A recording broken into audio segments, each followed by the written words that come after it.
What's up, guys? I want to talk to you for a second about habits. And when we think about habits, we all have positive habits in our life, like getting ready for work, getting ready for bed, stuff that we don't think about because it works for us. And so I'm not really interested in the positive habits, other than that we ought to be working to attain more of them in our life. And we can. If we give it a little bit of thought, we start disciplining ourselves. If we do something, in the same way for an extended period of time, it'll become a habit in our life. And habits can be very beneficial in our life if we understand their positive effect in our life.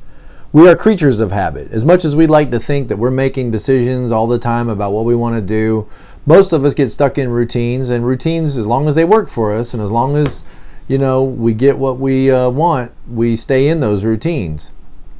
And they can be beneficial for us. But I want to talk about habits that are negative. You might even think as far as addictions. Okay? We could even go a little bit farther than habits into what you think of in the negative term as addictions. In doing this study on happiness, and hopefully you've watched the other videos, and so you're with me when I talk about happiness.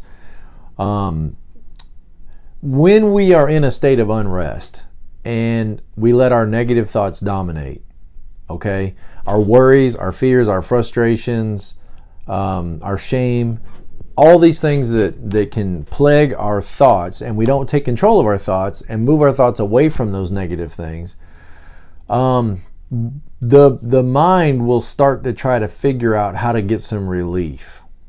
Okay? So think about that for a second. When you're frustrated, when you're upset, when you're angry, it all begins with thoughts.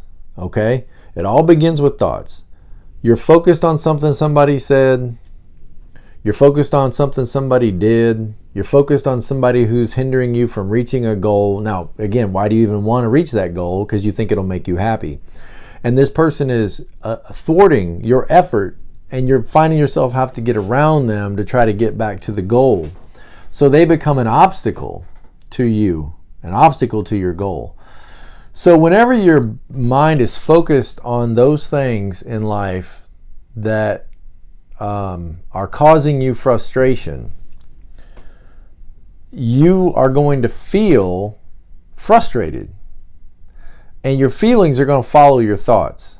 So if you want to change your feelings, you got to change your thoughts, okay? And why is that important? Because when your feelings are warning lights to you that your thoughts are going in a negative direction, your mood is going to drop. When your mood drops, you're going to be less productive, less useful, less present to the moment, and out of touch with your own wisdom and easy understanding of life. So you're going to be less present to life when you're in the low mood, okay? Now, if you don't understand what I'm talking about, you need to go back and watch the videos that are before this one so that you can catch up and understand what we're talking about. So we want to go just a little bit further today. When your mind is focused on all that negative stuff and your mood is dropping as a result of it, and your emotional level is dropping, and you're feeling all the anxiety, the anger, the frustration, the worry, the shame, the guilt, all that stuff that goes with it, your mind is going to seek relief from this. Okay? Your brain is going to seek relief. Now, the way to really relieve yourself is to shift your thoughts away, is to take ownership of your thoughts and recognize it's not people that are harming you, it's your thoughts that are harming you. It's not what people said that is hurting you, it's your thoughts that are spinning over and over and over again in your head that has really got you upset and is really keeping you blocked. It's your focus on what's been said, what's been done, what somebody did or didn't do. It's your thoughts about it that are getting you so frustrated. But when you don't recognize what's going on, when you don't recognize the quote-unquote psychology behind your frustration in life and your upset in life and your discontent in life, you're going to blame it on outside circumstances and people. You're not going to see that you yourself are the producer of your own that you're your greatest problem. You're not going to see it. You're going to think, other people did this to me. Other people are making me feel. Other people are making me feel what I feel because of what they said and what they did. But it's not really them. It's your thoughts about what they said. It's your obsessive thinking about it. Because you could blow it off. You could just blow it off and say, well, they had a bad day today. They were in a bad mood. Let it go. But you can't. You're focused on it. And when you focus your attention on it, it's going to bring your feelings down. You're going to be frustrated and upset. Now, when this is happening to you, if it happens long enough, your brain is going to seek relief from this. So that's why you go seek out and gossip and talk to people that don't belong in this situation, because your brain is seeking relief. And if you can talk it out and you can cast these feelings out and maybe find some support from others, then you're going to feel some relief. One of the other ways that we seek to find relief, or the mind seeks to find relief from all of this frustration, worry, doubt, anxiety, fear, shame, guilt, is by reaching out to outside substances for comfort. Okay? So, what are some of the popular things that people reach for? Alcohol. That's probably the first thing that comes into my mind, and maybe the first things that comes into your mind. Alcohol. And people will abuse alcohol in order to bring relief to a troubled mind. Okay? So, when I see people abusing alcohol, coming out of the store with a 24-pack and a bag of ice, and you know good and well that that's going to be gone in 2 days, they don't think about it as medicating themselves. They just think they're having a good time. I'm going to relax with my friends. I'm going to have a good time. I'm going to lay back, kick back, enjoy myself. Okay, so think about that, all right? You're going to reach for a substance outside of yourself to help you relax, to help you bring relief. Why? What are you saying? You're saying life is hard. Life is hard, and the things I'm going through in life are hard. I'm overwhelmed and frustrated. My mind is anxious, and I need some relief from all of this. Now, you guys that are watching these videos, you know that the real relief is to put aside all the negative thinking. And you will return back to your more positive, natural, healthy state of mind, or contentment and happiness. But if you don't know how to do that, and you don't know that that's the solution, the brain will come up with ways at trying to fix itself, or at least to numb the problems to the point that you are able to get some relief. Addictions and negative habits are ways in which a person reaches outside themselves to try to calm that wearied, troublesome, tumultuous, turbulent mind. Okay? So, anything that raises your energy or brings you down is a sedative. So, prescription drugs, so nicotine, overly sleeping, caffeine, entertainment, because entertainment will distract your mind away from, so playing video games till 2 or 3 in the morning every night. Okay? These could all be negative habits that are self-destructive in the long run, but become necessary to the person because they've got to do something to quiet their troubled mind. So when people are engaged in addictive, habitual behavior,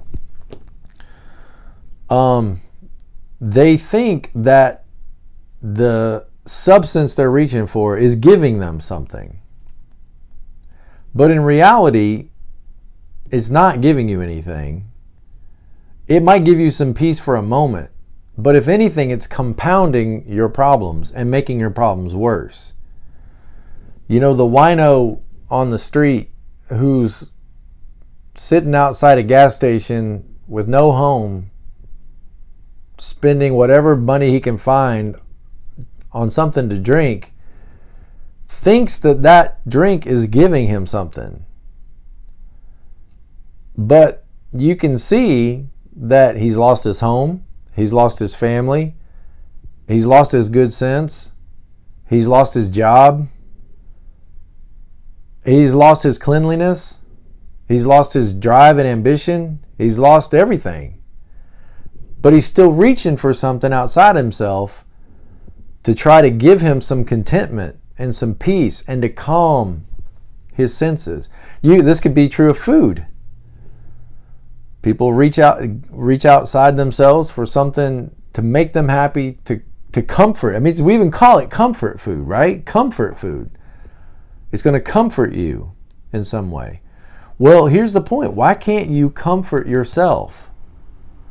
Or why can't you reach out to the good Lord to help you and comfort you? If you're going to reach for something outside yourself, why not reach out to the Creator to help comfort you? And then I think, there's even some less obvious ways in which we create habits in our life to try to help our minds come to some peace. Some more subtle forms, like arguing with people, like proving you're right with people, or proving yourself by showing all that you can accomplish.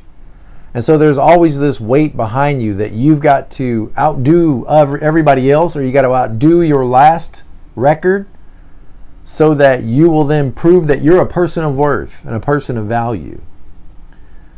Or seeking people's approval can become an addiction, that you're not okay unless everybody thinks you're okay, that you're not good unless everybody thinks you're good.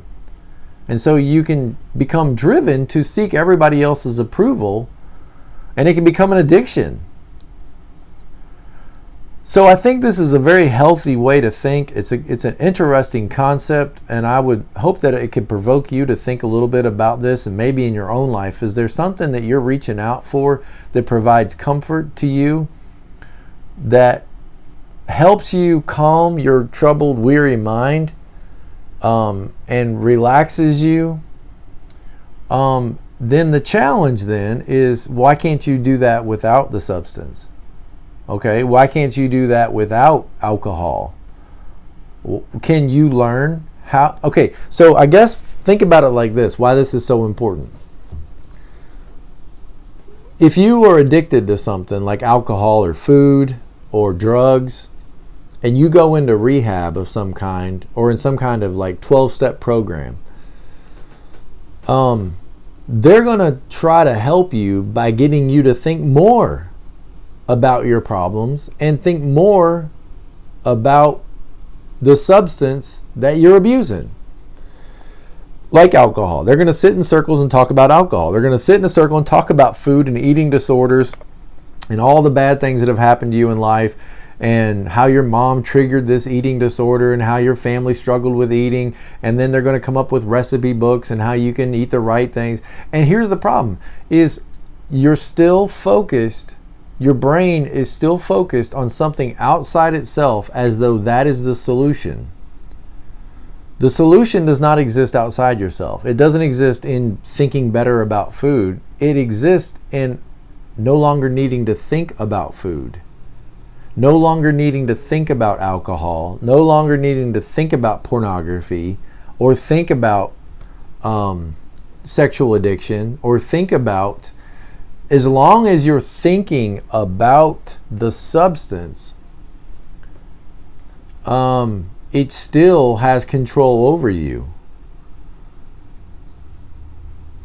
What if you could discipline yourself to put aside your worries, fears, frustrations, angst, disappointment, hurt, pain, all those things, and you could learn to focus your attention on something else. For example, everything that you have, all your blessings, how you've been blessed, all of the great opportunities you have in life, all of the kind people in your life.